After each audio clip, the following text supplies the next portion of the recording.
Un zeste d'infos, mode de vie.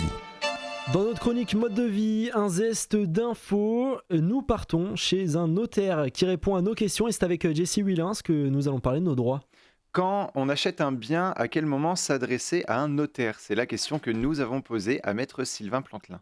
Donc vous allez vous adresser à un notaire dès que vous aurez trouvé le bien que vous voulez acquérir et il est préférable d'aller contacter le notaire avant de signer la promesse de vente car il y a des pièges à éviter et lorsque vous avez signé votre promesse de vente, ce qui est signé, vous allez difficilement pouvoir revenir dessus.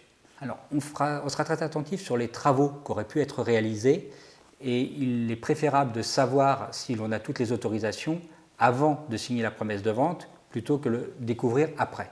On a un rôle surtout de contrôle et attirer l'attention des acquéreurs sur les risques qu'ils peuvent prendre. Alors, on n'a pas un contrôle sur les diagnostics, tous les diagnostics techniques qui doivent être effectués. On a plutôt un contrôle sur la propriété du bien, sur l'intervention nécessaire d'héritiers, réservataires, ou l'intervention d'un conjoint, ou l'intervention d'enfants en fonction des propriétaires du bien. Alors, le vendeur et l'acquéreur peuvent prendre le même notaire puisqu'il n'y a pas de conflit d'intérêts par rapport au notaire. Le notaire conseillera dans ce cas-là les deux.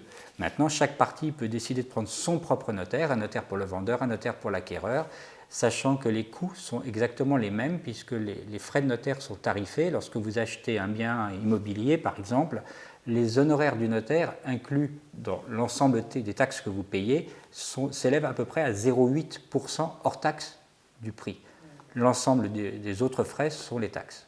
Des propos recueillis par Matteo Pasto, notre stagiaire journaliste à l'ISCPA, l'Institut supérieur des médias de Paris. Merci Matteo Pasto, merci Jessie Willens pour cet éclairage. Vous pouvez retrouver cette chronique en podcast audio et vidéo sur notre site internet et notre application Radio Sensation.